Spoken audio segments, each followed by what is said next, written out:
पहले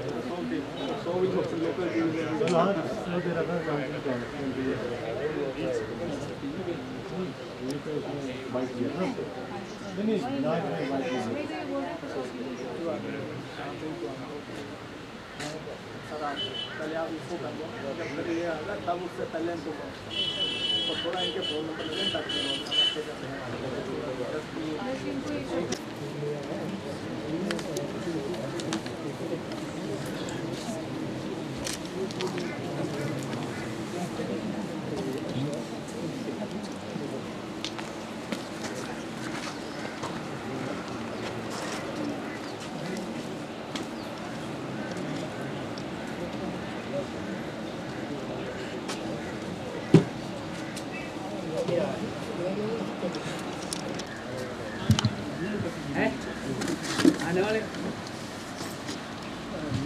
दो के तहत जन सुनवाई करसोग सब डिवीज़न एवं मंडी जिला के अंतर्गत है, उसी के लिए आज की ये जन सुनवाई हो रही है।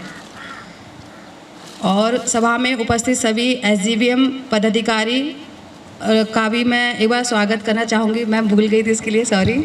तो प्लीज़ एक बार सभी लोग एक बार तालियों से एसजीवीएम लोग के लिए भी हेलो। पहले हिप्पा शिमला की तरफ से किया गया SIA और SIMP सर्वे का विस्तार पूर्वक विवरण देने के लिए मैं श्री निहारेंदु जगदेव टीम लीडर अबनाकी को अनुरोध करती हूँ। Please sir.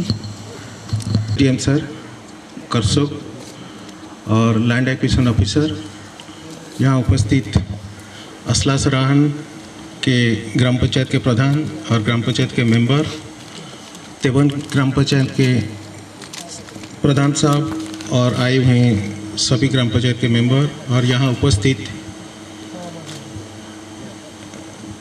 कोट और फिन्नू गांव के ग्रामवासी और SGBN के पदाधिकारी, रेवेन्यू डिपार्टमेंट के पदाधिकारी और आए हुए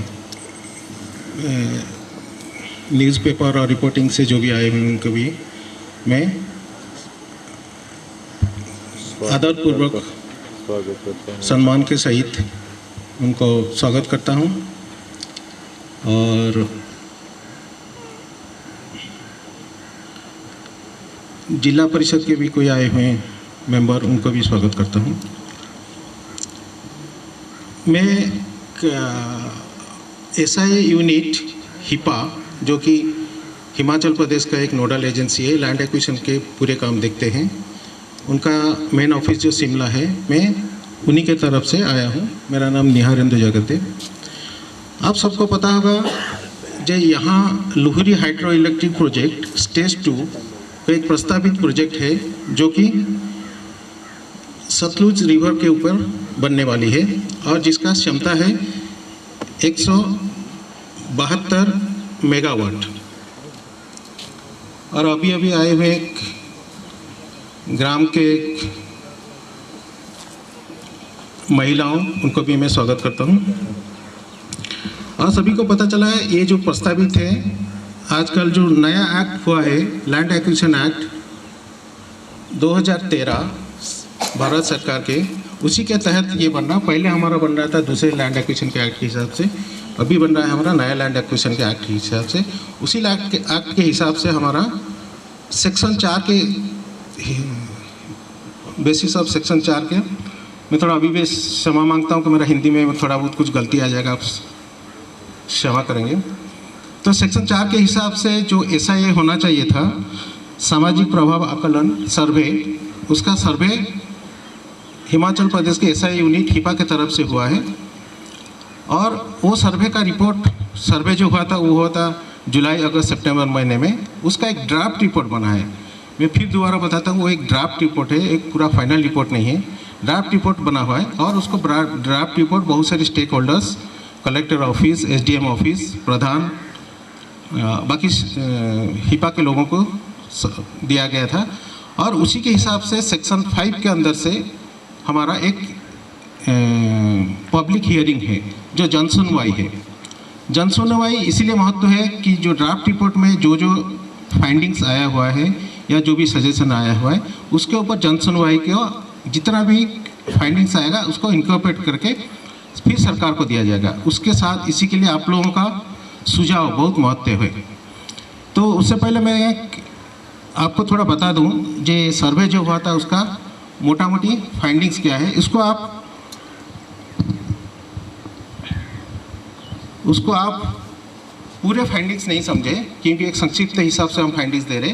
फाइंडिंग्स का फाइनल रिपोर्ट जो ड्राफ्ट रिपोर्ट है उसमें से दिया गया था। ये जो Luhri hydro electric project stage 2 ये बनने वाला है हमारा जिस एरिया में, उस एरिया का लैंड जो जा रहा है और जा रहा है 8 गाँव में से, उसमें से कुल्लू, मंडी और शिमला के कुछ गांव के जा रहा है। और हम लोग जो आज इकट्ठे हुए हैं यहाँ करसोग जिले के कोट और फिन्नू मोहाल जो 2 गांव हैं उन्हीं का ज़मीन जा रहा है। तो उसी के लिए हम लोग यहाँ इकट्ठा हुए हैं। आपको ज़मीन के बारे में बता दूँ, टोटल प्राइवेट लैंड 24 हेक्टेयर, लगभग 24 हेक्टेयर को एक्विजिशन होगा, ये प्रपोज है। उसमें से कोट जो कि करसोग सब डिवीजन का अंदर आता है, उसमें से लगभग 0.59, इसको मतलब 0.6 अराउंड हेक्टेयर्स प्राइवेट लैंड जा रहा है। और फिन्नू गांव में जा रहा है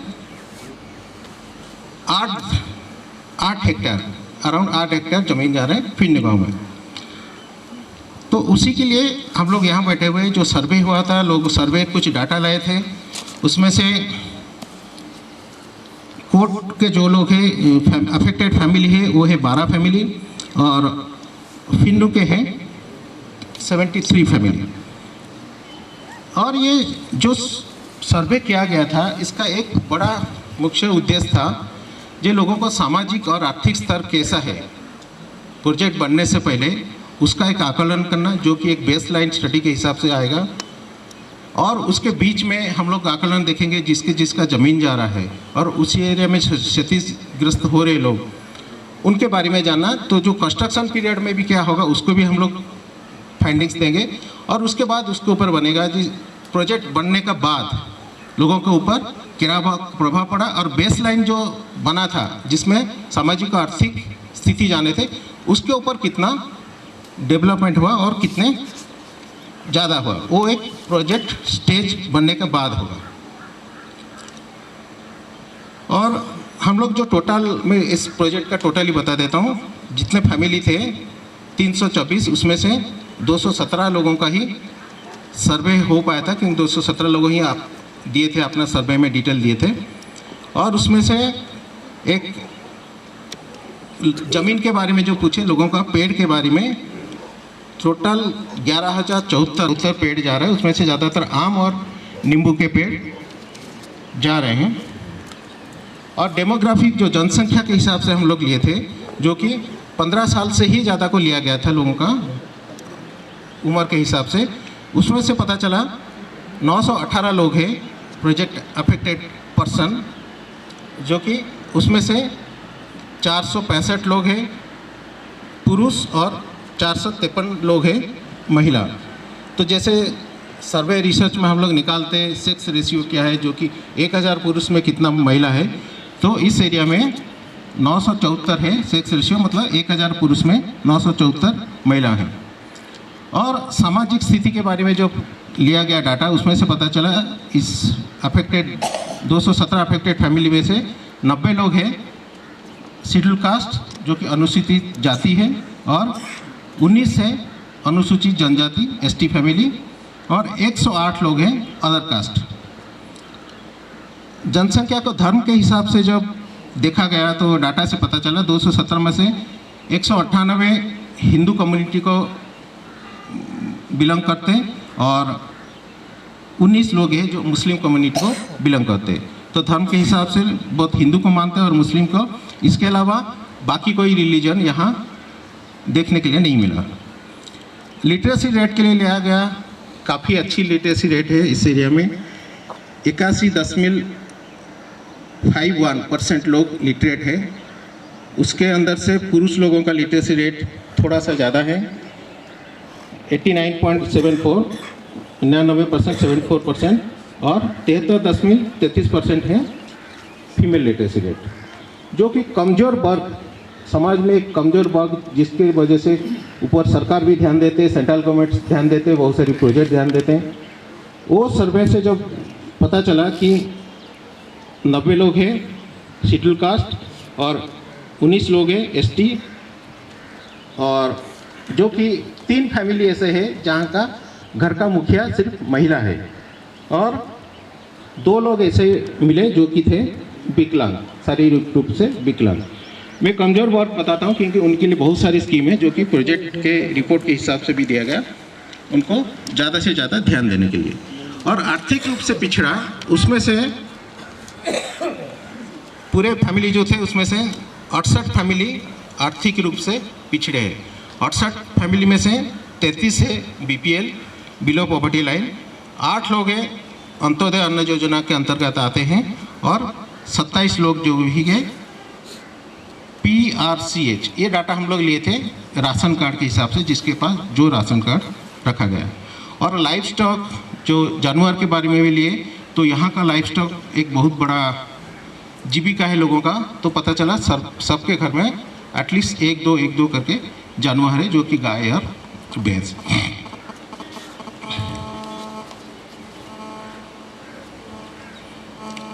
नौकरी के बारे में जो हम लोग बातचीत किए, नौकरी के लिए आप ये डाटा डेफिनेशन था जो किसी ना किसी रूप से काम करता है। ये नहीं कि सिर्फ सरकारी ऑफिसर है, सरकारी डिपार्टमेंट में काम कर रहे हैं, प्राइवेट डिपार्टमेंट में। तो उसमें से पता चला 918 लोगों जो प्रोजेक्ट अफेक्टेड पर्सन है, उसमें से 477 लोग कहीं ना कहीं कुछ चीज़ में काम कर रहे हैं, और 411 लोग किसी में काम नहीं कर रहे। 477 लोगों में से 9 लोग सर्वे से पला जो कि out of state, Himachal Pradesh से बाहर भी रह के काम कर रहे हैं, और बाकी लोग विद इन हिमाचल प्रदेश या डिस्ट्रिक्ट और उसी गांव के आसपास काम कर रहे हैं। और 128 लोग जो कि हम लोग उसको बोले थे कि फॉर्मल और इनफॉर्मल सेक्टर, उसमें से पता चला था फॉर्मल है औपचारिक और इनफॉर्मल है अनौपचारिक। तो फॉर्मल सेक्टर में 128 लोग काम कर रहे हैं। क्रेडिट के हिसाब से लिया गया जो लोगों को इसके पास क्रेडिट का क्या, जो लोन लेने का क्या सिस्टम है, तो उसमें से पता चला था लोगों तो यहाँ से बहुत सारे बैंक से तो लोन लेते हैं, मगर अनौपचारिक सिस्टम में भी लोग का यहाँ सिस्टम में जहाँ की लोन उठा सकते हैं। उसमें से पता चला कि अनौपचारिक सेक्टर जो है कि इनफॉर्मल सेक्टर, उसमें से रेट ऑफ इंटरेस्ट काफ़ी बहुत ज़्यादा है, जो कि 12 से 25% तक चले जाता है। मगर बैंक और कृषि ऋण वगैरह जो लेते हैं वो 4 से 11% तक इंटरेस्ट में लोन लेते हैं। बहुत सारी चीज़ में पता चला लोगों को जो वॉलंटरीली के वो काफ़ी पिछड़ा है और लोगों का ज़मीन जा रहा है, उसमें से क्या मिटिगेशन प्लान किया जाएगा। उसमें से पता चला जो ये सुझाव दिया गया था प्रोजेक्ट के तरफ से, बहुत सारी सुझाव है जो कि डिटेल है, मैं से एक दो उसमें से बता देता हूँ। उसमें से फ्री इलेक्ट्रिसिटी का दिया गया था कि स्टेट गवर्नमेंट पॉलिसी है हिमाचल प्रदेश का हाइड्रोपावर स्टेट में पॉलिसी, जो कि 100 यूनिट फ्री जो प्रोजेक्ट अफेक्टेड पर्सन है उनको 10 साल तक दिया जाएगा फ्री। और वहाँ एक लोकल एरिया डेवलपमेंट फंड है जिसके हाइड्रोपावर प्रोजेक्ट लगता है, उसमें से प्रोजेक्ट के पूरे जितना ही टोटल बजट है उसका 1.5% प्रोजेक्ट जमा करेगा गवर्नमेंट को, वो LADF फंड के हिसाब से। क्योंकि 5 मेगावाट से जो ज़्यादा है उनको 1.5, 5 से कम है 1% लेते हैं, तो 1% 5 के हिसाब से देगा।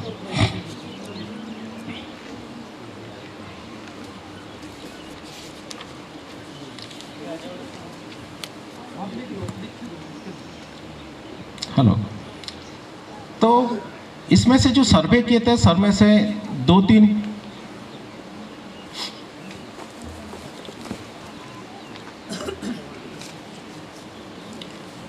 एक हुआ था एटलीस्ट जो भी एम्प्लॉयमेंट होगा यहाँ प्रोजेक्ट के लिए, उसमें से यहाँ के लोगों को 70% रिजर्वेशन दिया जाएगा। और अनएम्प्लॉयड एम्प्लॉयबल लोकल क्वालिफाइड को यूथ को स्किल ट्रेनिंग दिया जाएगा, जो कि एम्प्लॉयमेंट होगा, लोगों को नौकरी मिलेगा, रोड डेवलपमेंट होगा तो लोगों को आने जाने के लिए सुविधा होगा, तो उनके बिजनेस में भी काफ़ी पॉजिटिव प्रभाव पड़ेगा।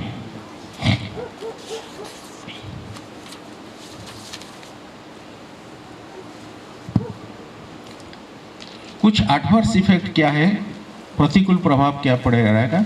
तो लोगों को ये कहना है कि कभी कभी उनका सबसे बड़ा प्रतिकूल तो है जो लैंड चले जाने के बाद उनका एग्रीकल्चर रिलेटेड इनकम कम होगा। तो इसी रिलेटेड जो कंपनसेशन है गवर्नमेंट को सही गवर्नमेंट दिया जाए ताकि लोग ज़मीन भी खरीद सकते हैं और दूसरा एग्रीकल्चर काम भी कर सकते हैं।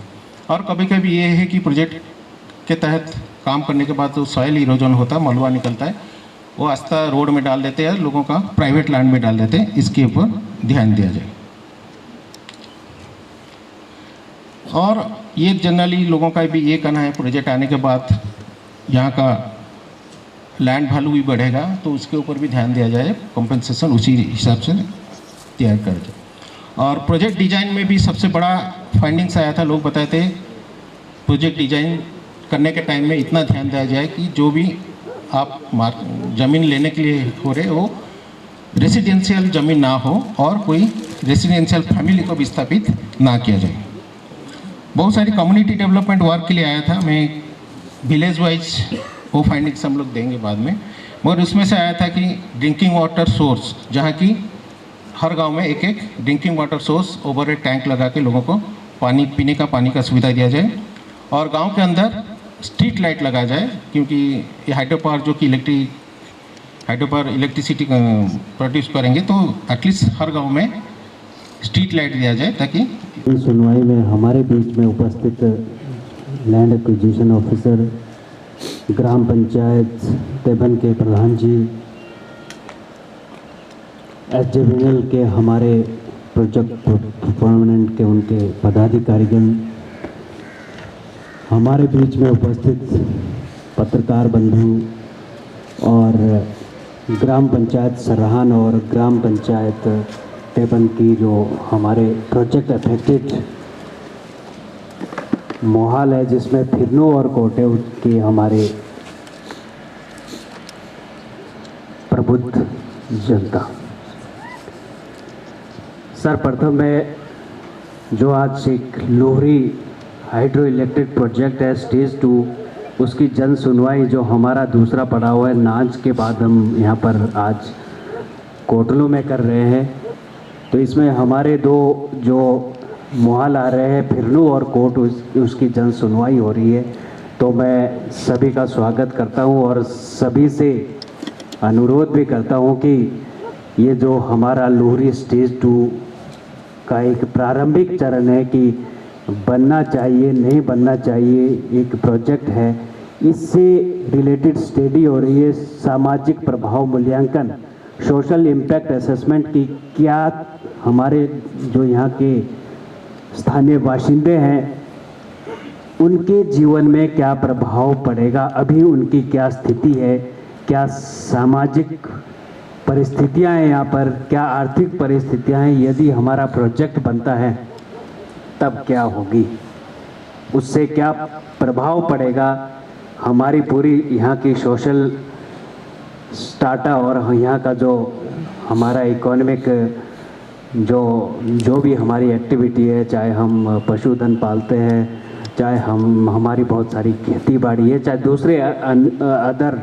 जो टर्शरी हमारे सेक्टर के काम होते हैं, तो उस पे हर व्यक्ति की जो यहाँ पर रहता है उसके जीवन में क्या प्रभाव पड़ने वाला है। तो एक हिपा द्वारा एक सोशल इम्पैक्ट असेसमेंट स्टडी की गई है और इस पे जन सुनवाई हो रही है कि ये जो हमारी स्टडी है कितनी वास्तविक है, क्या आपको लगता है कि जो इसमें आया है ये सही है, क्या आप चाहते हैं क्या कुछ और होना चाहिए, क्या आप चाहते हैं कि इसमें कुछ ऐसी चीज़ें जो छूट गई है जो यहाँ की आर्थिकता और यहाँ की सामाजिक परिप्रेक्ष्य में बहुत ज़रूरी है वो होनी चाहिए। हमारा चाहे रिलीजियस जब से जन्म लेता है तब जब तक ख़त्म होता है तो उसके बीच बहुत सारे हमारे संस्कार होते हैं, बहुत सारे रिलीजियस इंस्टीट्यूशंस होते हैं हमारे, वहाँ पर आदमी अपने सोशल मिलियो के ताने बाने में जुड़ा होता है और जो अंतिम होता है बहुत सारे ऐसे हमारे रिलीजियस इंस्टीट्यूशन होते हैं जैसे कब्रिस्तान है, बहुत सारी इसमें रिपोर्ट्स में आया है कि वहाँ पर ये चाहिए, धर्मशालाएं चाहिए, यहाँ पर कब्रिस्तान होने चाहिए और ये हमारे हो सकते हैं कि ये सबमर्ज हो जाए, जैसे ये रिजर्वायर बनता है। तो इसके ऊपर ये पूरी सारी रिपोर्ट है, ये आप लोगों ने देखी होगी। तो इस पर हम चाहेंगे कि आप सभी लोगों के सकारात्मक सुझाव आए, आपकी पॉजिटिव रिस्पॉन्स इसमें आए कि जितनी ये व्यवहारिक होगी उतना लोगों को फ़ायदा होगा। ये व्यवहारिक स्टडी होती है, उसके बाद ही सरकार कुछ डिसीजन ले पाएगी कि क्या ये एक्विजिशन करनी है कि नहीं करनी है। पर ये जो व्यवहारिकता पर आधारित अवश्य होनी चाहिए, और इस पर हम आप सभी की ऑब्जेक्शन चाहेंगे, आप सभी के सुझाव चाहेंगे कि इसमें क्या क्या चीज़ें डाली जानी है। और जो भी आप यहाँ पर बताते हैं, हमारे सामने बताते हैं, वो ज़रूर इस स्टडी में आएगा, और जब तक नहीं आता है तो उस स्टडी को हम फाइनल नहीं मानेंगे। तो मेरा अभी आप सभी लोगों से कि आप शांति से, आराम से, जो भी आप बात कहना चाहते हैं, किसी पर भी ऑब्जेक्शन करना चाहते हैं, कोई सुझाव देना चाहते हैं, तो आप प्लीज़ एक एक करके अपने सुझाव रखें, ताकि हमारा जो ये सोशल इम्पैक्ट असेसमेंट की जो जन सुनवाई का एक मकसद है वो व्यवहारिक रूप से पूरा हो। तो इसी के साथ मैं आपका धन्यवाद भी करता हूँ कि आप लोग आए। मुझे लग रहा था क्योंकि हमारे पास फिरनू में 73 लैंड ओनर्स है, तो यहाँ थोड़ी संख्या कम है।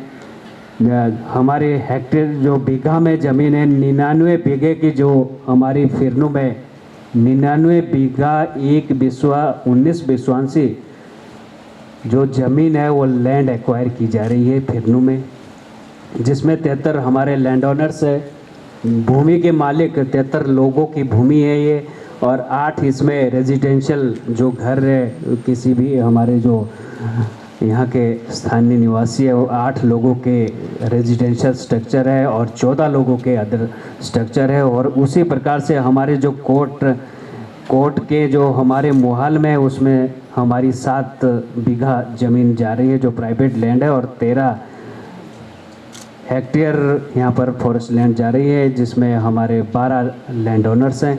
और यहाँ पर कोई भी ऐसा स्ट्रक्चर नहीं है रहने लायक या दूसरा अदर स्ट्रक्चर जो एक्वायर किया जा रहा है। तो मैं चाहूँगा कि आप सभी लोग एक एक करके अपने जो आपके ऑब्जेक्शन है, आपके सुझाव है, वो ज़रूर बताएं, और ताकि हमारी ये स्टडी में ये इनकॉर्पोरेट हो सके और व्यवहारिक रूप से यहाँ के लोगों के जो वास्तविक अध्ययन, वही हम चाहेंगे कि हमारे SIA में भी आए। Thank you. जो इस जन सुनवाई के अध्यक्ष SDM करसोग और ग्राम पंचायत तेबन के प्रधान श्री धर्म सिंह ठाकुर जी और उप प्रधान कौलराम जी, सराहन पंचायत के उप प्रधान विष्णुदास जी और पत्रकार बंधुओं और आए हुए प्रोजेक्ट के सभी अधिकारीगण और भाइयों और बहनों, जैसे कि आप लोगों को पता है कि ये जन सुनवाई, क्योंकि शायद कुछ ही लोगों को तो ये लगा होगा कि शायद ये पहली बारी है, लेकिन हम इस जन सुनवाई के प्रलोभ से लेकर 2 बारी हमने प्रलोभ में भी, जिसमें कि एक बारी ADC साहब थे, एक बारी DC साहब थे, और वहाँ का भी जो मेरे साथ मेरे भाई होंगे और उनको पता कि क्या दशा हुई है वहाँ हमारी। ये जन सुनवाई कोई आज ऐसी नहीं है कि, पर हम लोगों ने जो है जिस तरह से उसमें हम कामयाब हुए हैं, पर आज भी हमें जिस तरह से जो विभाग का जो हमें अभी तक ये बताया गया कि भाई ये सर्वे ऐसे हैं या वैसे हैं, आज जैसे कि आप लोगों ने लोनिंग का सुना होगा, आज कौन सा घर ऐसा है कि मैं नहीं समझता हूँ कि आप रेवेन्यू से पूछिए कि भाई इससे ज़्यादा लोनिंग वाले हैं, क्योंकि हमारा जो भी गुजारा उससे भी, और दूसरा शायद मैं पिछली कल नाज में भी था, तो उससे जो है आज कुछ की बातें हट गई है। ऐसा नहीं है कि भाई वो आज वो इसमें रही है। जैसे कि इस जगह पे आपको ये एक याद होगा कि यहाँ इनकी एक मेडिसिन की एक गाड़ी आती थी, असला, पहले आई हो 8 दिन के बाद, उसके बाद आई हो 15 दिन के बाद, अब नहीं पता कि शायद कितने दिन के बाद आती होगी आजकल। तो जहाँ तक भी ये जो है इनकी गाड़ियाँ आई हैं, उस वक्त कहा है कि जी हमें ये दवाइयाँ भी देंगे, वो दवाइयाँ भी देंगे, जब परलोक में जन सुनवाई हुई है। तो आज कहते हैं कि जी वो दवाई तो है नहीं। अब जो भी लोग आते हैं, दूर दूर से आते हैं, असल आते हैं, तो आज वो गाड़ी अब ये नहीं पता कि 22 दिन के बाद, अब ये पता तो इन लोगों को होगा कि कितना, या वहाँ के दुकानदारों से पूछता हूँ कि भाई कितने दिन के बाद आती है वो गाड़ियाँ जो वहाँ दुकान करते हैं। तो अभी तक की बात रही है कि आप लोगों का है कि भाई जनता नहीं आई। जनता का जो है बहुत सारे लोगों को पता नहीं है। यहाँ प्रधान जी है, कल सर मैं जब नान से आया तो मैं यहाँ पर कोठू में बैठा, बोले कहाँ है, मैंने हसीन को फ़ोन कर दिया, मैं कहा प्रधान जी कहाँ है, चलो हमारी अपनी एक ही चीज़ है कि भाई, बोले ये आ जाओ इधर। तो मैं कहा आज क्या आना जी, कल आएंगे। बोले कल कहाँ? तो मैं कहा कल आपके मेहमान नहीं होंगे कोटलू में। तो मैं कहा आपने जो है कोई अरेंजमेंट कर देना खाने पीने का। प्रधान जी सामने बैठे, मैं झूठ नहीं बोल रहा हूँ। तो उसके बोले जी मेरे को पता ही नहीं है। तो अगर घर के मुखिया को पता नहीं होगा तो किसको पता होगा? मुझे तो इस चीज़ की एक बोलते हुए बड़ी एक शर्म हो रही है कि भाई आप लोगों ने जो है कैसे ये सर्वे, और कौन है आदमी ये सर्वे करने वाला है? जिस लोगों ने ये सर्वे किए, पब्लिक हम आप लोगों के साथ हैं।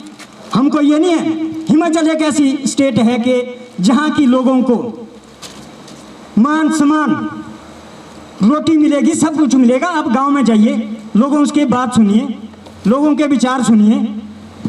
आप लोगों ने क्या कह दिया कि जी हम तो वो देंगे, कि जी हम तो इतना पैसा देंगे। आप सुनिए कि आज जो है जिस तरह से हम लोग, आज भी मैं इस चीज़ को एक बोलता हूँ कि हमारा जो है कम से कम 50 या 60 लाख से कम जो बिगा, क्योंकि हम अपनी ज़मीन छोड़ के जा रहे हैं। हमने अपना बिसाया करना है कहीं।